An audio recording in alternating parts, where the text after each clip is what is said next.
एक छोटे से गांव में अमीन नाम का एक नेक दिल लड़का अपनी माँ के साथ रहता था। वे बहुत गरीब थे, लेकिन अमीन हमेशा सब्र और शुक्र करता। एक दिन जब वह जंगल से लकड़ियां इकट्ठा करके घर लौट रहा था, तो उसे रास्ते में एक चमकती हुई चीज दिखाई दी। पास जाकर देखा तो वह सोने का एक गहना था। अमीन ने सोचा, यह किसी की खोई हुई चीज है, शायद मालिक बहुत परेशान होगा।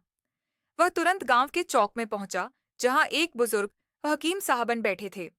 अमीन ने गहना उन्हें सौंपते हुए कहा, यह मुझे जंगल में मिला है, कृपया इसके मालिक तक पहुंचा दें।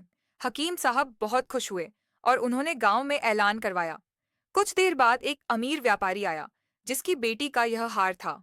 व्यापारी ने अमीन को इनाम देना चाहा, लेकिन अमीन ने मुस्कुराते हुए कहा, नहीं साहब, मैंने बस अपना फर्ज निभाया है। अल्लाह ताला ने हमें हुक्म दिया है कि जो चीज मिले उसके मालिक तक पहुंचाए। व्यापारी ने अमीन की ईमानदारी देखकर उसे अपने कारोबार में नौकरी पर रख लिया। कुछ सालों बाद अमीन एक कामयाब व्यापारी बना, लेकिन उसने कभी अपनी ईमानदारी और नेकी को नहीं छोड़ा। अल्लाह पाक हमें भी अमीन जैसी ईमानदारी, सब्र और शुक्र की तौफीक अता फरमाए। हमेशा नेकी की राह पर चलते हुए दूसरों के हक का ख्याल रखें। आमीन। क्या आपने भी कभी किसी की खोई हुई चीज वापस की है? कमेंट में बता दें।